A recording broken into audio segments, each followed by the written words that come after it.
Welcome friends, જેકે ફિનટેકમાં ફરી બધાનું સ્વાગત છે. આપણે આજે વાત કરવાના છીએ કાર વિશે કે કઈ કાર આપણને એફોર્ડેબલ થઈ શકે છે. આ એટલા માટે કે લોકોનું ઘર ખરીદવા પછીનું સૌથી વધારે મહત્વનું સપનું કાર લેવાનું જ હોય છે. અને હવે જે દરે ઘરના ભાવ વધી રહ્યા છે તે જોતા હવે લોકો ઘર કરતાં પણ કાર વહેલા ખરીદી લે છે, કારણ કે કાર લોનમાં સરળતા થઈ ગઈ છે. તે સરળતાથી આપણને હવે મળી શકે છે, પરંતુ આ સરળતા ઘણી વખત આપણને ફાઇનાન્શિયલી મુશ્કેલીમાં પણ મૂકી દે છે, કારણ કે કંપની દ્વારા દર બીજા અને ત્રીજા મહિને એક નવા મોડેલો બહાર પાડીને આપણી સામે પ્રસ્તુત કરવામાં આવે છે. આથી આપણે સ્ટેટસ સિમ્બોલ ખાતર અથવા તો થોડુંક શો ઓફ કરવા માટે વધારે મોંઘી આપણે કાર ખરીદી લઈએ છીએ. આના કારણે લાંબા સમય આપણા માટે સફેદ હાથી સમાન પુરવાર થાય છે અને આપણે કેપિટલ પર એક મોટો ડેન્ટ લગાડતી જાય છે. આથી જ આપણે આજે વાત કરવાના છે કે કઈ કાર આપણા માટે એફોર્ડેબલ થઈ શકે છે આપણી ઇન્કમને જોતા. આ પહેલા તમે જો આપણી ચેનલને સબસ્ક્રાઇબ ન કરી હોય તો સબસ્ક્રાઇબ કરીને ફટાફટ બેલ આઇકન દબાવી દો, જેથી આવા જ માહિતીસભર વિડીયોની નોટિફિકેશન તમને સરળતાથી મળી શકે. આજે આપણે કામની વાતમાં એક હેરિયરનું ઉદાહરણ લેવાના છીએ કે હેરિયર આપણે ક્યારે ખરીદી શકીએ, આપણે કેટલી આવક હોય તો આપણે હેરિયર ખરીદવી જોઈએ. અહીંયા આપણને એક લિસ્ટ જોવા મળે છે, જેમાં હેરિયરના 18 લાખથી 29 લાખ સુધીના આપણને મોડલ જોવા મળે છે. આમાંથી ધારો કે આપણે વચ્ચેનો મોડલ સિલેક્ટ કરીએ છીએ જે 25 લાખનું છે. આમાં 25 લાખની કાર ખરીદવા માટે આપણે ઇન્કમ કેટલી હોવી જોઈએ તેના માટે ફાઇનાન્સ ક્ષેત્રમાં ખૂબ સારો રૂલ છે, તે છે 24-10 રૂલ. એમાં જે પહેલું 20 છે તે છે કે તમારે કારનો ઓછામાં ઓછું 20% ડાઉન પેમેન્ટ ભરવું જોઈએ. એટલે કે આપણા કિસ્સામાં કારની કિંમત 25 લાખ છે, આથી તેના 20% એટલે કે આપણે 5 લાખ ઓછામાં ઓછું કારનું ડાઉન પેમેન્ટ ભરવું જોઈએ.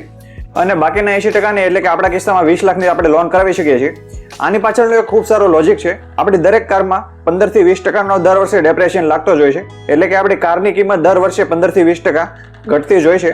આથી જો આપણે 20% શરૂઆતમાં ચૂકવી દઈએ છીએ, એટલે કે પહેલા વર્ષનો આપણે એડવાન્સમાં ડેપ્રેશિએશન આપણા પૈસામાં રોકડમાં ચૂકવી દઈએ છીએ, તો ભવિષ્યમાં જો આપણે લોન ભરપાઈ નહીં કરી શકીએ તો તેવા કિસ્સામાં આપણે આપણી જૂની કારને વેચીને પણ આપણે જે રિમેનિંગ લોન હોય છે તેને ભરપાઈ કરી શકીશું. કારણ કે હંમેશા આપણી જે ઓલ્ડ કારની પ્રાઇસ છે તે રિમેનિંગ લોન અમાઉન્ટ કરતાં વધારે થશે જો આપણે 20% પહેલેથી જ ડાઉન પેમેન્ટ ભરી દીધું હોય છે. હવે 24-10 રૂલમાં જે વચ્ચેનો 4 છે તે છે આપણી લોનનો ટેન્યોર, એટલે કે આપણી લોનનો ટેન્યોર ક્યારેય 4 વર્ષ કરતાં વધારે ન હોવો જોઈએ. હાલમાં તો આપણને 84 મહિના એટલે કે લગભગ 7 વર્ષ સુધીની લોન મળી શકે છે, પરંતુ આપણે 4 વર્ષની લોન લેવી જોઈએ. તેનું પાછળનું લોજિક સમજવા માટે મેં 1 થી 7 વર્ષમાં આપણે કેટલો EMI આવશે અને તે લોન દરમિયાન આપણે કેટલું ઇન્ટરેસ્ટ ચૂકવીએ છીએ તેનું એક કોષ્ટક બનાવેલું છે. એટલે કે જો આપણે 1 વર્ષનો ટેન્યોર રાખીએ છીએ તો 1,75,000 આપણે EMI ભરવાનો થાય છે અને લોન દરમિયાન આપણે 1,04,000 ઇન્ટરેસ્ટ ચૂકવીએ છીએ.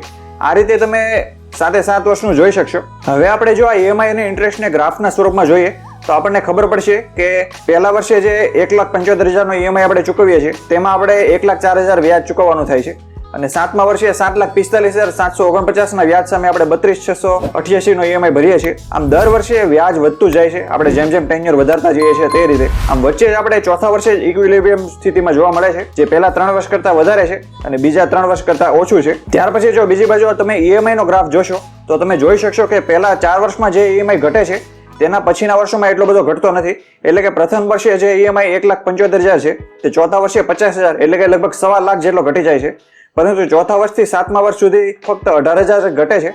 આથી આપણે આમાં પણ વચ્ચેનું સિલેક્ટ કરવાનું છે.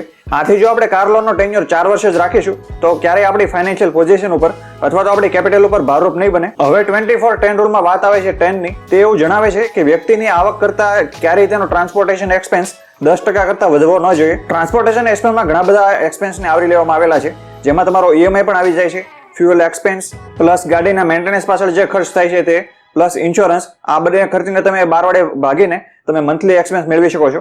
હવે આપણા કિસ્સામાં વાત કરીએ તો અહીંયા આપણે 50,000નો EMI આવે છે. જો આપણે મહિને 1,000 કિલોમીટરનો વપરાશ હોય તો 6500 આપણા ફ્યુલ પાછળ ખર્ચા છે, અને મેન્ટેનન્સ પાછળ આપણે 20,000 આસપાસની તો ગણતરી રાખવી જ પડે છે. આથી 1,500 રૂપિયા મેન્ટેનન્સ પાછળ જશે, અને આવી કારનો ઇન્સ્યોરન્સ લગભગ 50,000 થી 60,000નો થતો હોય છે. આથી મંથલી આપણે 5,000નો ઇન્સ્યોરન્સ પાછળ ખર્ચ થશે. આમ ઓવરઓલ કોસ્ટની વાત કરીએ તો આપણે 63,000ની આવે છે, એટલે કે આપણે હેરિયર પાછળ 63,000 દર મહિને ખર્ચવાના થાય છે. આથી આ નિયમ પ્રમાણે જો તમારી મંથલી ઇન્કમ 6,30,000 હશે તો તમે હેરિયરને એફોર્ડ કરી શકો છો. પરંતુ ફાઇનાન્સ ક્ષેત્રના નિષ્ણાંતોએ એક બીજો પણ નિયમ આપેલો છે કે જો વ્યક્તિ કોઈ હોમ લોન અથવા તો પર્સનલ લોન અથવા તો કોઈ પણ લોનના EMI પેટે અથવા તો ઘરના ભાડા પેટે કોઈ રકમ ચૂકવતા ન હોય તો તે પોતાના ટ્રાન્સપોર્ટેશન એક્સપેન્સને 30% સુધી એક્સટેન્ડ પણ કરી શકે છે. આથી આ કિસ્સામાં પણ જો તમારી સેલેરી 2,10,000 કરતાં વધારે છે તો જ તમારે હેરિયર ખરીદવી જોઈએ. હવે આવે છે સૌથી વધારે મહત્વનો સવાલ કે આપણે આવા થંબ રૂલનો શા માટે પાલન કરવું જોઈએ, શા માટે આપણે વધારે મોંઘી ગાડી ન ખરીદીએ. તેનો જવાબ છે ફાઇનાન્શિયલ ડિસિપ્લિન. એટલે કે આપણે ફાઇનાન્શિયલ ડિસિપ્લિન જાળવવા માટે આવા બધા થંબ રૂલનું પાલન કરવું પડે છે, જેની ચર્ચા આપણે એક વેલ્થ મેક્સિમાઇઝેશનનો જે વિડીયો બનાવેલો તેમાં પણ કરેલી. કારણ કે ફાઇનાન્શિયલ ડિસિપ્લિનના પાલન વિના ક્યારેય વેલ્થ ક્રિએશન નથી થઈ શકતું. તમે ઘણા વ્યક્તિઓના મોઢામાંથી એવા ઉદ્ગારો સાંભળ્યા જ હશે કે આવક તો ઘણી છે પરંતુ બચત નથી થઈ શકતી. તેનું કારણ છે કે તે લોકો ફાઇનાન્શિયલ ડિસિપ્લિનનું પાલન નથી કરતા. તે લોકો આવા ફાઇનાન્શિયલ થંબ રૂલનું પાલન નથી કરતા. ધારો કે કોઈ વ્યક્તિ 1 લાખની કમાણી કરે છે દર મહિને, જે ખૂબ સારી જ ગણાય છે, પરંતુ તે આવા થંબ રૂલનું પાલન નથી કરતો, એટલે કે ફાઇનાન્શિયલ ડિસિપ્લિનનું પાલન નથી કરતો અને સ્ટેટસ સિમ્બોલ ખાતર અથવા તો શો ઓફ માટે જ તે એરિયરની ખરીદી કરી લે છે. હવે પછીના 4-5 વર્ષો સુધી તો તેની 1 લાખની કમાણીમાંથી 60,000 તો તેને એરિયર પાછળ જ જતા રહે છે. આથી તે કોઈ બચત નથી કરી શકતો આ 5 વર્ષો દરમિયાન. અને જ્યારે આ 5 વર્ષ પૂરા થશે અને બીજા 1-2 વર્ષ થશે ત્યારે આ ગાડી તેને જૂની લાગવા મળશે અને આ ગાડી વેચીને તે નવી ગાડી લેવાનું પસંદ કરશે. આ વખતે પણ તેનું બજેટ તો આ 25 લાખ કરતા વધારે જોવાનું, કેમ કે જ્યારે કોઈ વ્યક્તિ 25 લાખની ગાડી ખરીદે છે અને તેમાં તે મુસાફરી કરે છે ત્યાર પછી તેનાથી ઓછી કિંમતની ગાડી તો તે ક્યારેય ખરીદવાનું પસંદ નથી જ કરતો. આથી આ સાયકલ લાઈફ ટાઈમ ચાલુ રહે છે. આથી આ વ્યક્તિ ક્યારેય નથી બચત કરી શકતો કે નથી તેનું વેલ્થનું ક્રિએશન કરી શકતો. આથી વેલ્થનું મેક્સિમાઇઝેશન તો શક્ય નથી બનતું. આથી જ આપણે જ્યારે કોઈ ડેપ્રિશિયેબલ એસેટમાં જ્યારે ઇન્વેસ્ટમેન્ટ કરીએ છીએ ત્યારે હંમેશા આપણે ફાઇનાન્શિયલ ડિસિપ્લિનનું પાલન કરવું જોઈએ.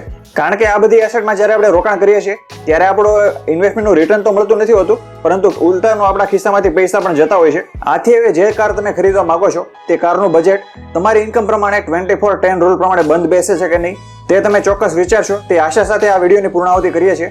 જો તમને આપણી આજની કામની લાગી હોય, માર્ગદર્શક લાગી હોય તો આ વિડીયોને લાઈક કરીને તમારા સ્વજનો અને મિત્રો વચ્ચે શેર કરો કે જેઓ નજીકના ભવિષ્યમાં કાર ખરીદવા માંગતા હોય અથવા તો વિચારી રહ્યા હોય, કે જેથી તેને પણ માર્ગદર્શન મળી રહે, જે વિડીયોનો આપણો એકમાત્ર ઉદ્દેશ પણ રહ્યો છે. જો તમે આપણી ચેનલને હજુ સબસ્ક્રાઇબ ન કરી હોય તો સબસ્ક્રાઇબ કરીને ફટાફટ બેલ આઇકન દબાવી દો કે જેથી આવા જ માહિતી સાથે વિડીયોની નોટિફિકેશન તમને સૌથી મળી શકે. હવે મળશું એક નવા ફાઇનાન્શિયલ વિડીયો સાથે, નવા ફાઇનાન્શિયલ ટોપિક સાથે. ત્યાં સુધી બધાને have a good day, have a prosperous day. Thanks for watching. જય હિન્દ, જય શ્રી કૃષ્ણ.